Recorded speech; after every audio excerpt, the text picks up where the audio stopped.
మన రాష్ట్రంలో at any point of time 30 నుండి 40 లక్షల కుటుంబాలలో ఉన్నటువంటి విద్యార్థులు, అప్పుడే ఎడ్యుకేషన్ పూర్తి చేసుకున్నటువంటి యువతీ యువకులు, అనేక సంవత్సరాల నుంచి ప్రభుత్వ ఉద్యోగం వస్తుందేమో అనేటటువంటి ఒక ఆరాటంతో పరీక్ష రాసేటటువంటి నిరుద్యోగులు దాదాపుగా 30 నుండి 40 లక్షల కుటుంబాలలో ప్రతినిత్యం ఏదో ఒక పరీక్ష కోసం ప్రిపేర్ అవుతున్నటువంటి సందర్భాన్ని తెలంగాణ రాష్ట్రంలో మనం చూస్తూ ఉన్నాం.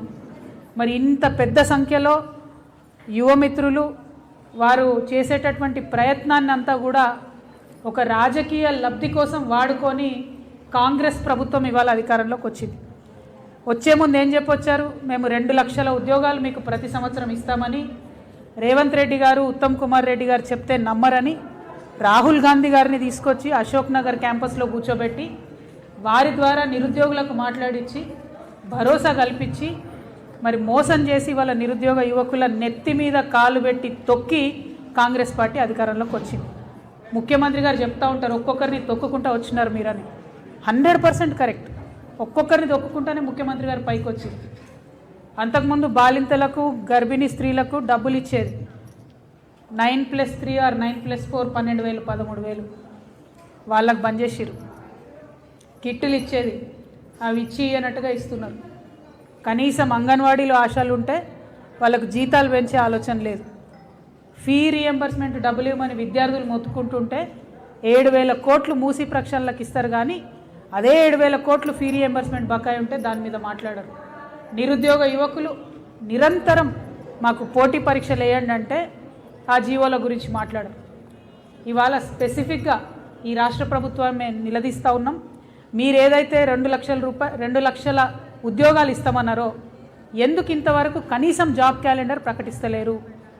పైగా ఓకే ఏదైనా డీలే అవుతుందంటే కనీసం ప్రభుత్వం ఒక ఎక్సర్సైజ్ చేయాలి సిన్సియారిటీతో.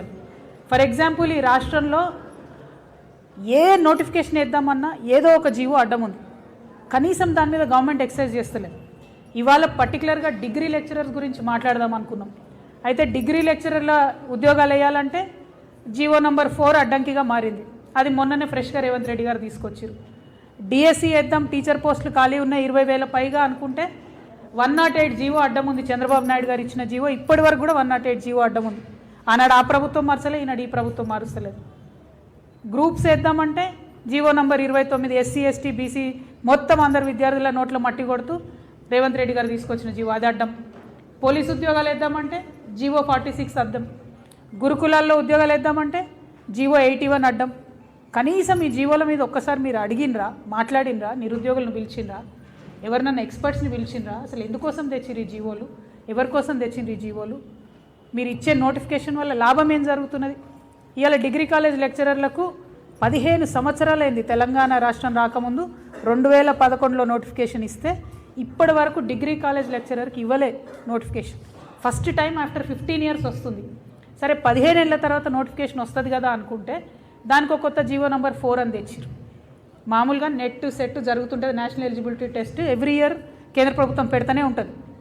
2 సార్లు పెడతారు, వాళ్ళ టైం టేబుల్ ప్రకారం జరుగుతుంది.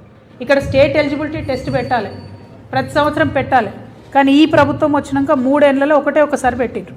మీరు సెట్ పెట్టారు, మీరు డిఎల్ ఎగ్జామ్ వేయబట్టి ఎట్లా క్వాలిఫై అవుతారు పిల్లలు? 1 2 ఎన్నడూ అంతకుముందు డిగ్రీ కాలేజ్ లెక్చరర్ ఉద్యోగాల్లో ఇంటర్వ్యూ లేదు. ఇప్పుడు కొత్తగా ఇంటర్వ్యూ పెట్టి దానికి 10 మార్కులు పెట్టిరు. ఎవరి కోసం పెట్టిండ్రు? ఇంటర్వ్యూలు ఎవరికి ఫేవర్ చేద్దామని పెట్టిండ్రు. ఓకే అది సరే 10 మార్కులే కదా అని విద్యార్థులు ప్రిపేర్ అవుదామంటే పిహెచ్డీకు 25 మార్కులను వెయిటేజ్ పెట్టిండ్రు. ఎందుకోసం 25 మార్కులు పెట్టిండ్రు పిహెచ్డీకి అని అంటే ఆన్సర్ లేదు. పోనీ పిహెచ్డీలు మీరు అడ్మిషన్లు బాగా బీభత్సంగా ఇస్తున్నారా అంటే అది కూడా లేదు. ఎక్కడ అడ్మిషనే లేదు, మీరు పిహెచ్డీ ఎట్లా పెడతారు ఎలిజిబిలిటీ? దానికి కూడా 25 మార్క్స్ పెట్టిరు. అంటే ఇది కేవలం ఎట్లయితే గ్రూప్ 1లో కొంతమందిని సెలెక్ట్ చేసుకోవడానికి కొన్ని సెంటర్లు వేసిర్రో డిగ్రీ కాలేజ్లో కూడా మీకు నచ్చిన వాళ్ళను, మీ నాయకుల పిల్లలను, కాంగ్రెస్ కార్యకర్తలను నింపుకోవడానికి మాత్రమే ఈ కొత్త జీవో ఇవ్వడం జరిగింది. ఇందులో ఎటువంటి అనుమానం లేదు. ఈ జీవో 4ని తక్షణమే రద్దు చేయాలి. దాదాపుగా 40,000 మంది విద్యార్థులు దీని మీదనే ఆధారపడి ఎన్నో రోజుల నుంచి ప్రిపేర్ అవుతున్నారు. ఖచ్చితంగా రద్దు చేయాలి. ఇంకొక ఫెయిల్యూర్ కూడా ఈ ప్రభుత్వం చెప్పాలి. ఈ బీఎస్సీ నర్సింగ్ అసోసియేషన్ వాళ్ళు వచ్చిపోయిన మొన్న వీళ్ళకి ఎగ్జామ్ వేసిరు, 40,000 మందికి ఎగ్జామ్ వేసిరు, వాళ్ళు రాసిండ్రు. 1:25 రేషియోలో సెలెక్షన్ చేస్తామని చెప్పి ఇంతవరకు రిజల్ట్ బయట పెట్టరు. 9 నెలలు అవుతుంది. ఆ పిల్లలు తిరుగుతారు ఆఫీస్ చుట్టూ. తిరిగితే కసిరించుకోవడం వలన మొన్నైతే లిటరలీ సెక్యూరిటీ వాళ్ళని పెట్టేసి నిరుద్యోగుల్ని బయటకు నూకేసింది మీ ప్రభుత్వం. ఎవరి కోసం చేస్తున్నారు మరి మీరు పరిపాలన? ఎందుకోసం చేస్తున్నారు? ఇన్ని లక్షల మందిని అఫెక్ట్ అయ్యేటటువంటి ఈ జీవోలన్నీ కూడా పెట్టుకొని వాటి మీద కనీసం రివ్యూ చేయకుండా, మూసీ మీద రివ్యూ చేయడానికేమో టైం ఉంటుంది ముఖ్యమంత్రి గారికి, నిరుద్యోగుల మీద మాత్రం రివ్యూ చేయడం లేదు. మేము ఇవాళ పాయింట్అవుట్ చేస్తున్నాం, 5 జీవోలు ఉన్నాయి ఈ రాష్ట్రంలో రద్దు కావాల్సినవి. జీవో నంబర్ 4 డిగ్రీ లెక్చరర్స్కి అడ్డం ఉన్నది. జీవో నంబర్ 108 టీచర్ పోస్టులు డిఎస్సీల కోసం అడ్డం ఉన్నది. GO number 29 SC ST BC పిల్లలకు డైరెక్ట్గా అన్యాయం చేస్తున్నది. పోలీసులో జీవో 46, గురుకులాలలో జీవో 81, ఇక మా ఆడబిడ్డలకు అన్యాయం చేసే జీవో 4. ఇవన్నిటిని కూడా రద్దు చేయాలి.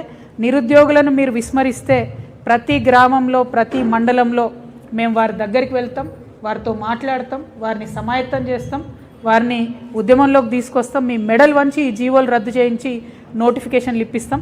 మీరు 2 లక్షలు ఇస్తామని చెప్పిన ప్రతి సంవత్సరం మేము అది సాధించే వరకు, మీరు ఆ నోటిఫికేషన్లు వేసేంత వరకు కూడా ప్రభుత్వం వెంటబడతామని ఈ సందర్భంగా తెలియజేస్తూ, నిరుద్యోగ యువతీ యువకులు దయచేసి ధైర్యంగా ఉండండి. మీ పక్షాన్ని అడగడానికి, మీ పక్షాన పోరాటం చేయడానికి తెలంగాణ జాగృతి మీకు అండగా ఉంటుందని తెలియజేస్తూ